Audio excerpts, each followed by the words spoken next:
This is Hino's Sport, bringing you that heat and that fire. We keeping a foot on the what? On the next. We keeping a foot on the what? On the next. Now let's get on to it, man. Gervonta Tank Davis and Devin Haney. Here's the cold-hearted. Here's the unadulterated. Here's the cutthroat telling fashion. These two guys, man. Here's the thing. What people have to understand is Devin Haney coming after Gervonta Tank Davis. After Gervonta Tank Davis said what he said, Gervonta Tank Davis would literally tank Devin Haney. Let me say it again. Gervonta Tank Davis would literally tank Devin Haney.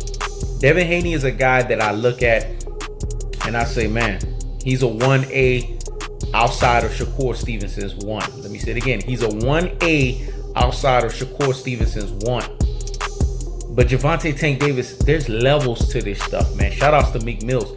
There's gears. And what people have to understand in this most cold-hearted, unadulterated, and cutthroat truth-teller fashion is Gervonta Tank Davis was never scared of Devin Haney. When Gervonta Tank Davis came out and said what he said about Devin Haney, he meant every word of it.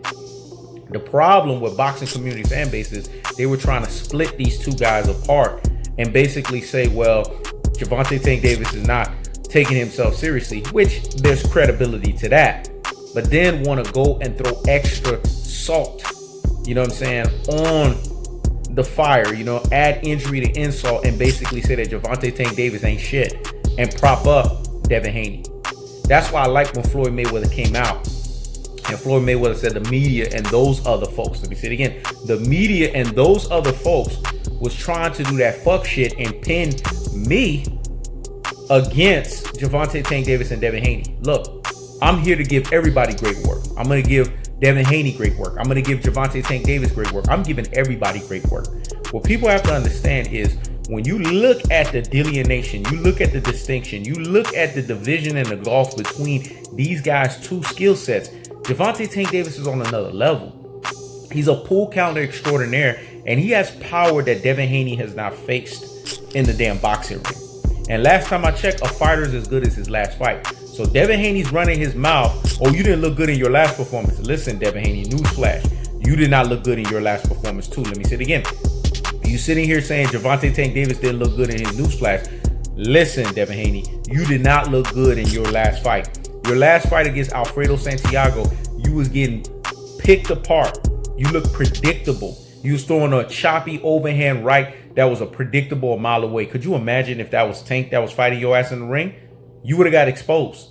Tank fought an opponent in Eucurus Gamboa that's a way higher level than the opponent that you fought in Alfredo Santiago. I'm going to keep it a buck here. I'm going to keep it 100. I'm going to keep it real, and I'm going to call a spade here.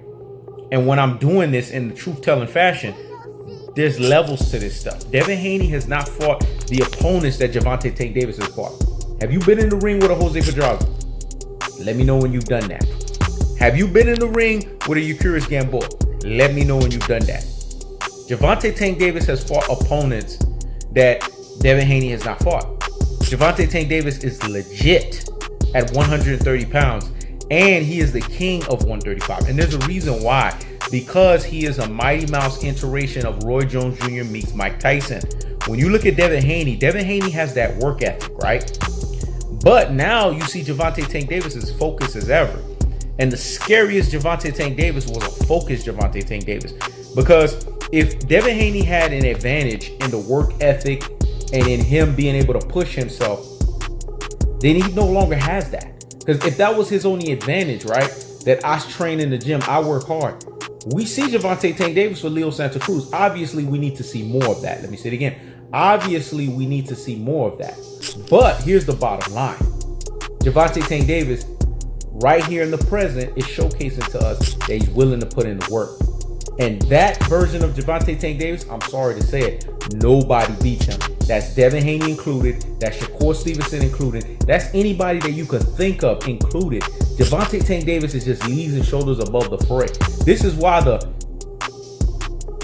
Danny Garcia, the one that's getting his cherry on November 21st, came out of his rabbit ass mouth and said, yeah, when I look at those next fighters, I see Gervonta Tank Davis. A focused Gervonta Tank Davis is on another level. When you see another boxer gives Gervonta Tank Davis that credibility. And when Floyd Mayweather talks about Gervonta Tank Davis and he says, that guy right there, that young fighter right there, he's selling out arenas. See, Gervonta Tank Davis is not only doing his thing inside the ring, he's also doing it outside the ring. See, these are things that a Devin Haney could take a note or two from. Devin Haney's doing his thing in terms of him staying a gym rat, in terms of him being a boxing extraordinaire. But Devin Haney messed up when he signed with Eddie Hearn. He should have ran his ass over to Mayweather Promotions. He would have been selling out arenas too, because he has cachet. He's a fighter that people could get behind.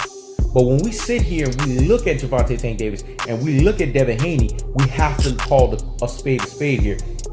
Devin Haney's not on the level of Gervonta Tank Davis. So that's why when Gervonta Tank Davis came out emphatically and said, ain't nobody scared of Devin fucking Haney, and he fucking laughed that shit off. He was like this. The fuck? Ain't nobody scared of no damn Devin Haney. Ain't nobody ducking no damn Devin Haney. It's because Gervonta Tank Davis has other fish to fry. It's like Leonard Ellerby was telling you guys. Gervonta Tank Davis is the man at 135. All these motherfuckers got to wait in line. Let me say it again. Gervonta Tank Davis is the man at 135, and all these other motherfuckers got to stay in line. They got to get their ass in line because everybody wants to fight Tank. Vasily Lomachenko wants to fight Tank. Ryan Garcia wants to fight Tank. Teofimo Lopez wants to fight Tank. Devin Haney wants to fight Tank. Who fucking doesn't want to fight Tank? That tells you right there your popularity stats. Gervonta Tank Davis is the equivalent of what Earl the True Spence is at the welterweight division. That's what he is at the lightweight division. Let me say it again. Gervonta Tank Davis is the equivalent of what Earl the True Spence is at the welterweight division. That's what he is at the lightweight division. But bottom line, when we're talking about skills and we're talking about what they bring to the boxing square circle and we're talking about prerequisites, Tank is just steps above Devin Haney. We ain't talking about just one step. He steps above. Because when you look at Gervonta Tank Davis, you see a fighter that's special. When you look at Devin Haney, you see a fighter that can become special. You see the difference between the two of them? You see the gulf between the both of them? That's the separation. That's the differential. And if they step into the boxing ring, like I've been telling fight fans, Gervonta Tank Davis would literally tank Devin Haney. I keeps the foot on the what? On the next. I keeps the foot on the what? On the next. This is Hino's the Sport. Checking out.